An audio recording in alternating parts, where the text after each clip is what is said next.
strong, need to move on to be what I want. I'll keep dreaming on. And I'm staying strong, need to move on to be what I want. I'll keep dreaming on. En ce jour d'éclipse totale de lune, je vous souhaite la bienvenue dans cette guidance spéciale blessure émotionnelle. À travers 5 guidances collectives, indépendantes, nous allons aborder les blessures de rejet, d'abandon, d'injustice, de trahison et d'humiliation.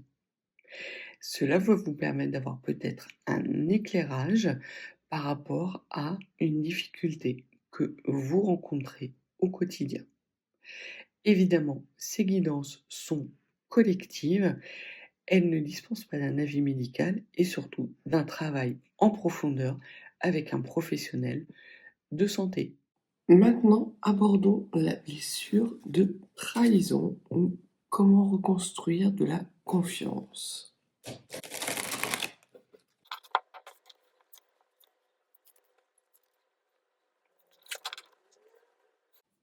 Alors, commençons tout de suite par connaître l'expérience qui est à l'origine de cette peur de trahison. Quelle situation a déclenché cette blessure et dans quel contexte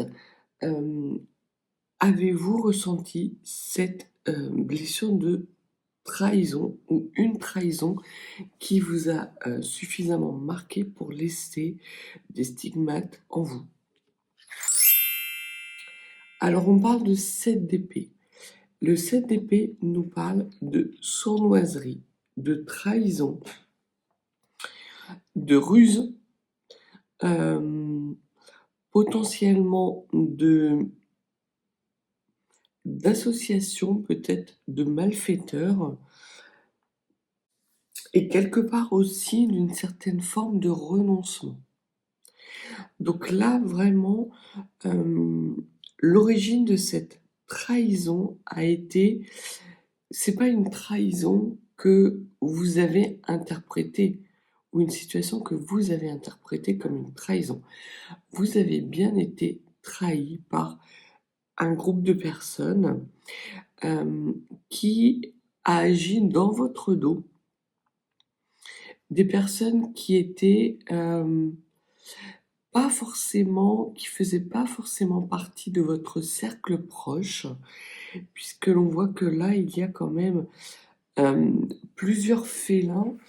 Les félins sont plutôt, alors ils vont par couple, mais ils sont plutôt assez indépendants.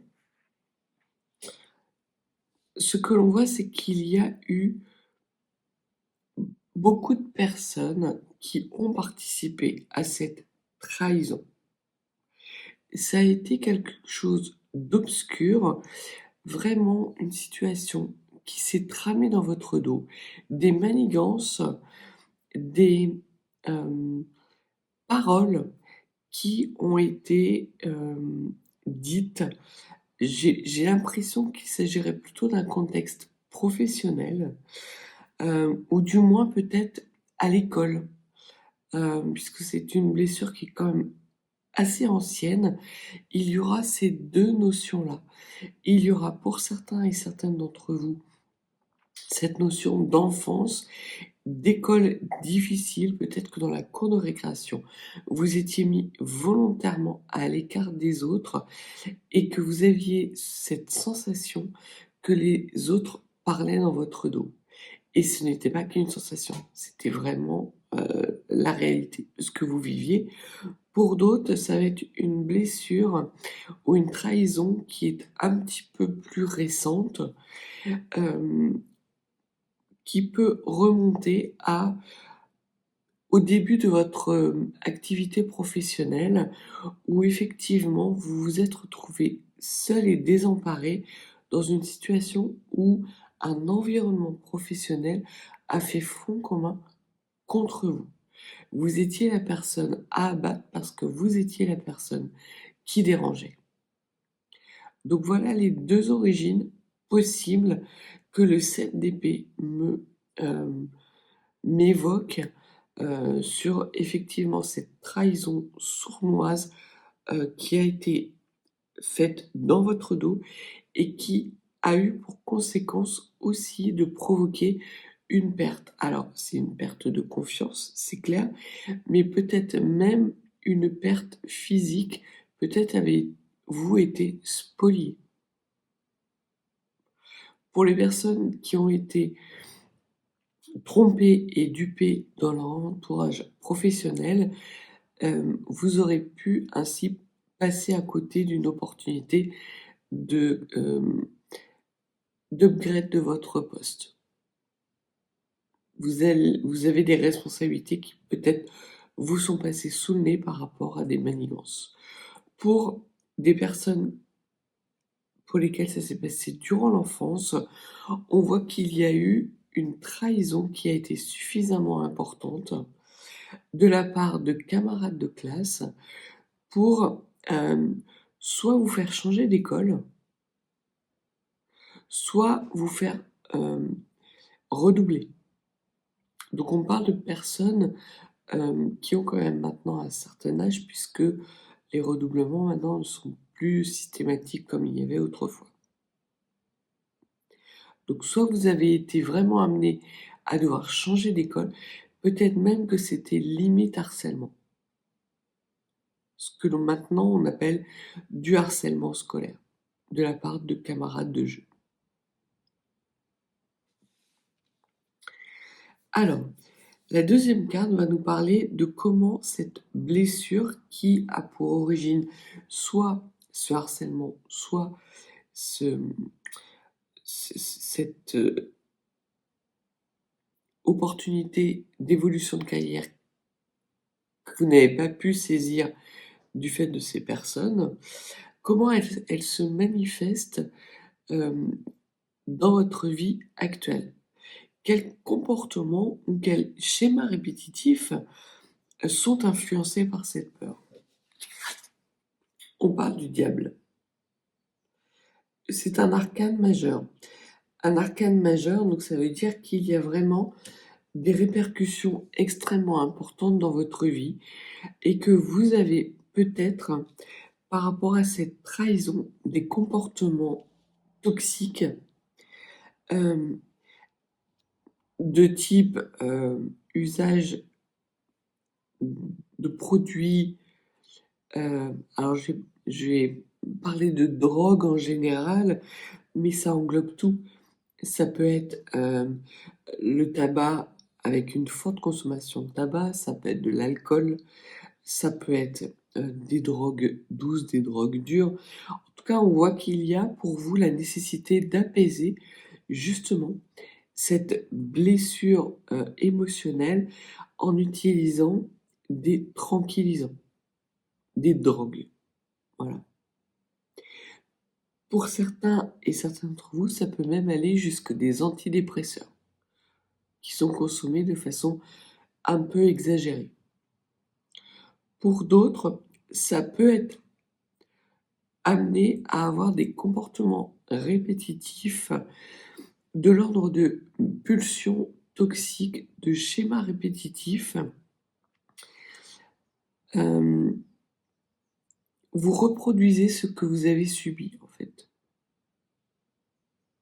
Il y a une certaine forme de mimétisme entre la situation qui a déclenché cette blessure de trahison et les comportements que vous avez aujourd'hui. Peut-être êtes-vous quelqu'un qui avait tendance à énormément commérer pour justement faire partie du cercle qui peut être amené à vous planter des couteaux dans le dos. C'est pas un besoin pour vous, vous n'y prenez pas de plaisir, mais c'est une façon pour vous de garder la situation sous contrôle et d'éviter de revivre cette même situation. Donc il y a là encore deux schémas possibles, soit l'utilisation de drogue pour atténuer la souffrance liée à cette blessure de trahison, ou participer vous-même à un cycle, à des schémas de trahison pour être en contrôle de la situation et en maîtrise de situations qui potentiellement peuvent vous mettre en difficulté. Votre grand défi, justement, pour pouvoir arriver à faire confiance à nouveau, c'est le valet de coupe.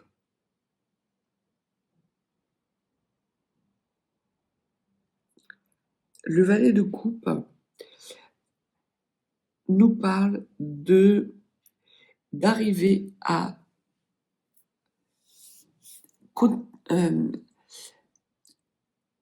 en fait, vous n'arrivez pas à lâcher prise sur cette première blessure de trahison. Vous n'arrivez pas à mettre des mots sur les souffrances qui ont été les vôtres par le passé. Soit parce qu'effectivement, vous considérez qu'avoir été victime de trahison, c'est une preuve de faiblesse, parce que vraiment vous n'avez pas vu le coup venir, vous étiez en toute confiance, ce qui a été d'autant plus douloureux pour vous, mais vous n'arrivez pas justement à lâcher prise. Et ce que l'on vous dit, c'est que il y a pour vous la nécessité d'être dans la lumière du cœur, d'être dans l'amour de vous-même, de vous faire confiance à nouveau, mais surtout d'arriver à demander de l'aide à une tierce personne. Et là, vraiment, ce que l'on vous dit, c'est que c'est vraiment votre plus grand défi, c'est que vous avez tout à fait conscience d'être dans des schémas répétitifs et des schémas toxiques, que ce soit vis-à-vis de l'utilisation de drogue ou d'entretenir un environnement un peu malsain de commérage et d'attaque coordonnée avec des personnes sournoises, mais que parce que vous avez ce sentiment d'avoir, enfin, cette peur d'être trahi à nouveau, vous n'arrivez pas à demander de l'aide justement pour dépasser cette blessure de trahison. Et ça vous empêche quelque part d'avancer vers une situation nouvelle. Et là, vraiment, ce que les cartes vous disent, c'est qu'à un moment donné, cette blessure de trahison va être tellement importante, va avoir tellement de répercussions sur votre vie que vous n'allez pas avoir d'autre choix que devoir faire confiance, peut-être malgré vous. Il y a vraiment la nécessité pour vous de demander de l'aide d'un professionnel de santé, soit pour arrêter cette addiction à des drogues, soit justement pour vous sortir de cet environnement négatif. Il y a une certaine forme de nouveau départ, nouvel amour de vous-même, nouvelle situation dans laquelle que vous regardez, que quelque part vous attendez qu'elle vienne à vous. Or, ça va pas être le cas. Ça va être pour vous la nécessité d'aller dans ce nouveau cycle. Et pour aller dans ce nouveau cycle, vous allez être obligé de devoir faire confiance et faire confiance à plus petit que vous. Et ça va être extrêmement instable émotionnellement. Peut-être même que ça commence à être instable physiquement. Peut-être que vous commencez à avoir des répercussions physiques sur ces schémas répétitifs. On voit que ce sont des schémas répétitifs qui sont extrêmement puissants. Parce que c'est un arcane majeur et parce qu'en plus c'est le diable.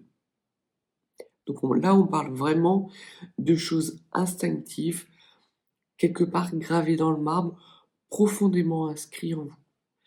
Et vous avez besoin d'avoir de l'aide. Ça n'empêchera pas qu'effectivement il y a une forme de travail sur vous qui est nécessaire, mais vous allez avoir besoin également de reprendre confiance en vous, sans doute dans un premier temps en consultant un centre d'addiction peut-être, qui va vous permettre justement d'arrêter des comportements toxiques, quels qu'ils soient. Mais ça ne pourra se faire qu'à partir du moment où vous serez en mesure de prendre cette décision, de lâcher prise et de prendre le risque, effectivement, de faire confiance. C'est vraiment ça pour vous, c'est une prise de risque énorme pour vous, mais en fait qui n'en est pas une. C'est une petite prise de risque. Pour quelqu'un qui n'aurait pas une blessure de trahison, ce serait un premier pas. On appellerait ça un premier pas, certes dans l'inconnu, un peu comme le fou qui se jette dans l'inconnu. Pour vous, il y a vraiment cette nécessité de faire ce premier pas, de tendre la main vers une personne qui saura vous aider. Alors peut-être que c'est quelqu'un qui sera complètement étranger à votre sphère environnementale. Ce ne sera pas le même animal, en fait. Il n'appartiendra pas au même règne que vous. Et vous le ferez plus par nécessité que par une réelle volonté.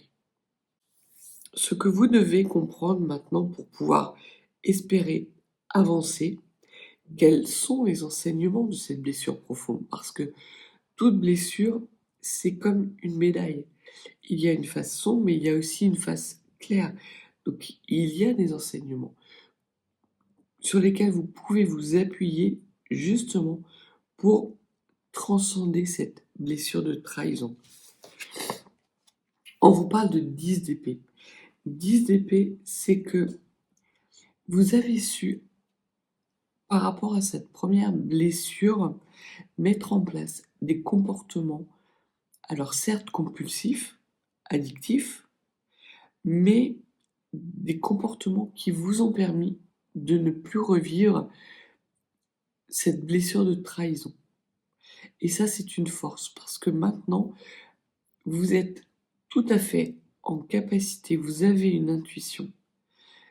Vous sentez quand les personnes sont sur le point de vous trahir, certes avec une acuité démesurée et parfois même injustifiée, mais globalement, de toute façon, si vous arrivez à demander de l'aide, si vous êtes pris dans un schéma de trahison avec des personnes qui tentent de vous manipuler, vous saurez faire la part des choses. Alors évidemment, pour vous, il y a la nécessité, et c'est ce que vous avez appris justement de cette blessure de trahison, de faire appel à des personnes qui ne sont pas dans la manipulation. On parle beaucoup pour les arrêts de tabac notamment, d'hypnose, ou pour des blessures d'enfance, d'avoir des régressions hypnotiques. Très clairement, vous, c'est pas les schémas qui vous correspondent. Parce que justement, vous perdez le contrôle et la maîtrise de la situation. Mais rien ne vous dit que vous devez tout réussir du jour au lendemain. Et surtout, si le professionnel de santé à qui vous demandez de l'aide et qui est censé vous accompagner, à un moment donné, ça ne va pas, vous avez toujours la capacité de dire non. Et cette capacité vient aussi de cette intuition. À un moment donné, si les choses dérapent, vous saurez que ça dérape. Donc là, il y a deux versants. La nécessité de faire confiance à un professionnel de santé pour vous aider justement à guérir ces blessures, mais aussi reconnaître que vous pouvez avoir confiance dans vos capacités justement pour déjouer une situation qui éventuellement vous amènerait à être manipulé, à être trompé. Pour d'autres personnes, les répercussions, mais j'ai moins l'impression que c'est quelque chose qui qu'il y ait des répercussions dans votre vie. J'ai plus l'impression que ça a des répercussions dans votre vie professionnelle, dans votre entourage amical ou social. Peut-être êtes-vous quelqu'un d'extrêmement solitaire. Et pour certains et certaines, ça peut aller jusqu'à une jalousie excessive, de peur d'être trahi par votre conjoint. Et peut-être que vous enchaînez des relations de courte durée. Par courte durée, je dirais 3 mois, 6 mois. Soit parce que la personne en face de vous prend de la distance avec vous parce que votre jalousie est trop importante, soit parce que vous quittez la situation avant de peur d'être trahi et surtout avant d'être trahi. Donc quelque part, vous vous trahissez vous-même. Il y a dans cette solution-là, dans cette configuration-là, il est nécessaire de reprendre confiance en vous. Et c'est ce que la carte du 10 d'épée vous dit. C'est que vous avez fait tout un cycle de schémas répétitifs, de toxicité, les unes après les autres, d'enchaînement de situations, et peut-être qui vous ont conduit à une certaine forme de solitude. Il est temps pour vous de sortir de cette solitude pour entamer un nouveau départ. Votre cycle est terminé depuis longtemps. Vous avez tiré tous les enseignements. Alors que vous avez l'impression que vous avez encore des choses à apprendre. C'est pourquoi je pense qu'une thérapie avec un professionnel de santé, en dehors de l'hypnose, pourrait être vraiment intéressant pour vous parce que ça vous permettrait de mettre des mots sur des sensations, sur des schémas que vous répétez, sur des conditionnements qui sont désormais ancrés en vous.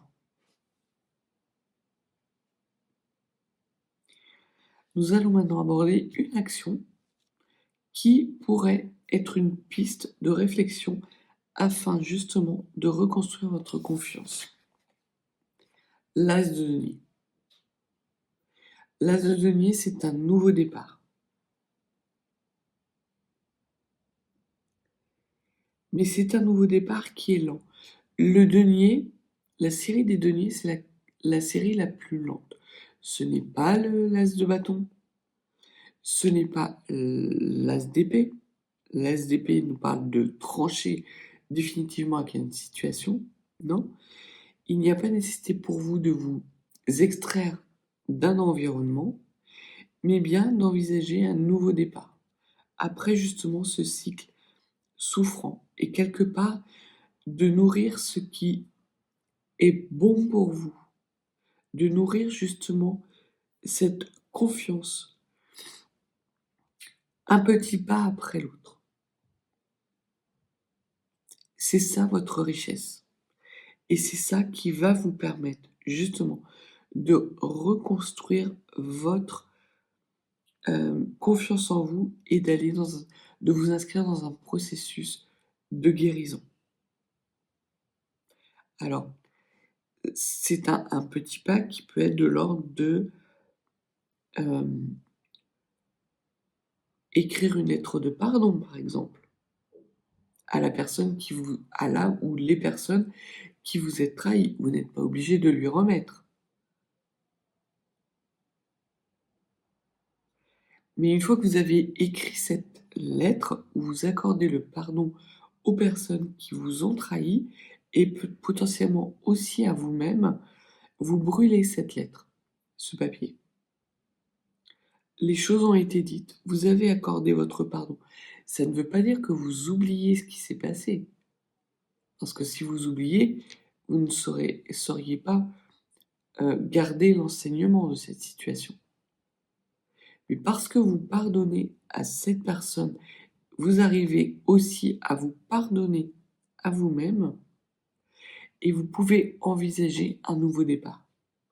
Le but, c'est d'envisager un nouveau départ dans des énergies beaucoup plus apaisées et en toute confiance, sans avoir une tentation de maîtrise à outrance des situations qui vous entourent.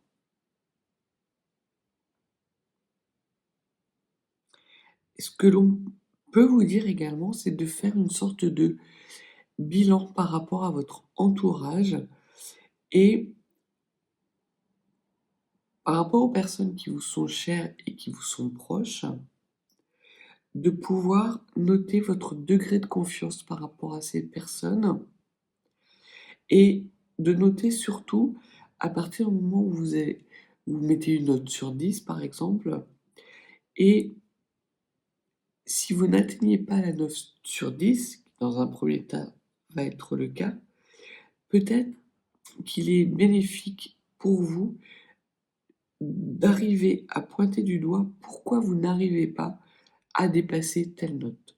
Et qu'est-ce qui ferait que vous arriviez à dépasser cette note? Par exemple, si vous accordez votre confiance à la confiance que vous avez en votre conjoint d'une note de 5, qu'est-ce qui pourrait vous aider à lui donner une note de 6, par exemple? Et surtout, pourquoi vous lui donnez une note de 5? Y a-t-il réellement des faits? Et là, on parle de faits, on parle pas de ressenti, mais vraiment de faits qui corroborent cette note de 5. Et en regardant ces deux visions, les faits qui vous amènent à douter de cette personne et les faits qui pourraient vous amener à avoir un petit peu plus confiance en cette personne, vous allez être capable d'avancer doucement, un pas après l'autre. Et vous allez être capable de retrouver une forme de confiance et de réussir justement dans ce processus de reconstruire votre propre confiance. Vous pouvez également, tous les matins, quand vous vous regardez dans la glace, faire des affirmations positives du style: «Aujourd'hui, je choisis de faire confiance à mon intuition», et vous décidez d'écouter votre intuition. Vous faites le bilan en fin de journée pour voir si votre intuition a été la bonne ou si ça a été une prudence extrême. Et aussi ce qui peut vous être aussi une aide importante, c'est de pouvoir vous ancrer dans le maintenant. Parce que la blessure de trahison prend naissance dans votre passé, un passé qui a été douloureux, qui a été réel. Mais ce passé, il est derrière vous. Donc il y a pour vous aussi la nécessité de vous inscrire dans une certaine forme d'actualité et de vous ancrer dans votre réalité.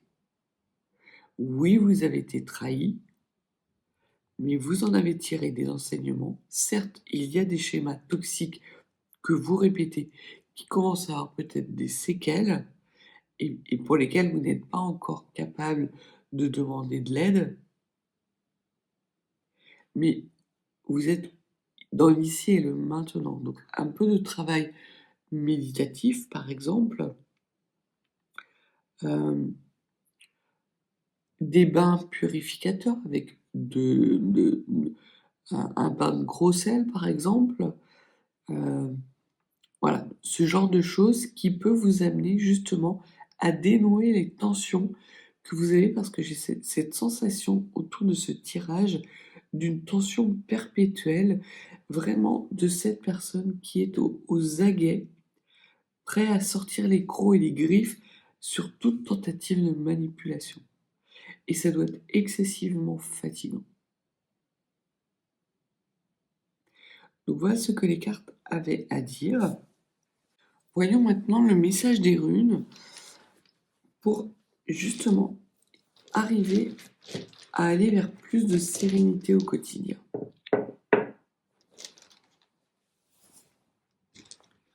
La première rune que vous avez, c'est la rune Perthro. La rune Perthro, c'est la rune de la chance et du hasard. Et c'est très clairement, ça regroupe, ça reboucle avec ce valet de coupe, justement, parce que il y a potentiellement pour vous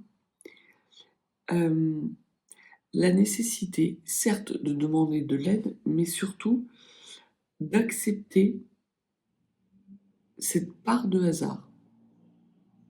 C'est pas parce que vous avez été trahi une fois que vous allez être trahi dans le futur.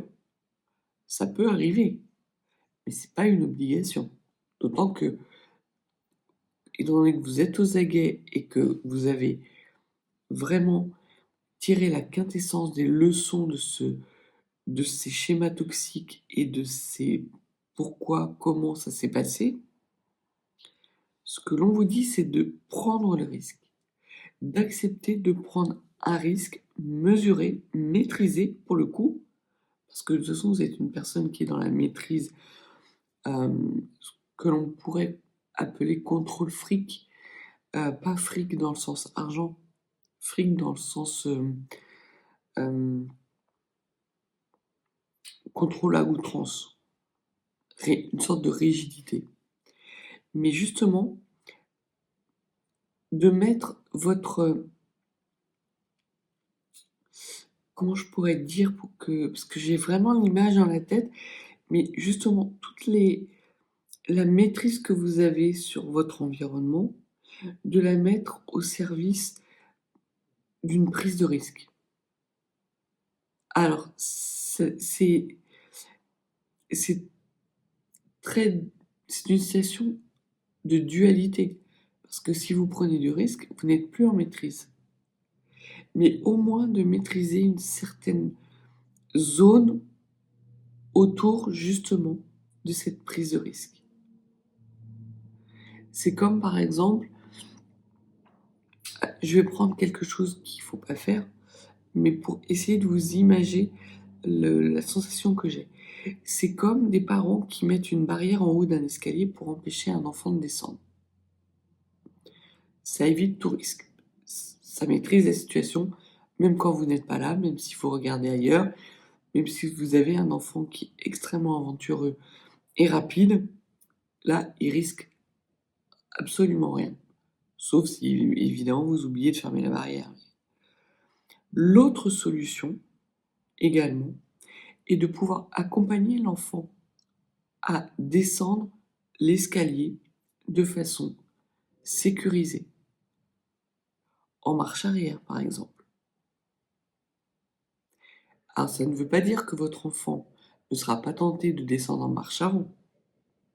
Ça veut juste dire que vous lui faites suffisamment confiance pour mettre en place les actions qui vous permettent de maîtriser justement cette situation.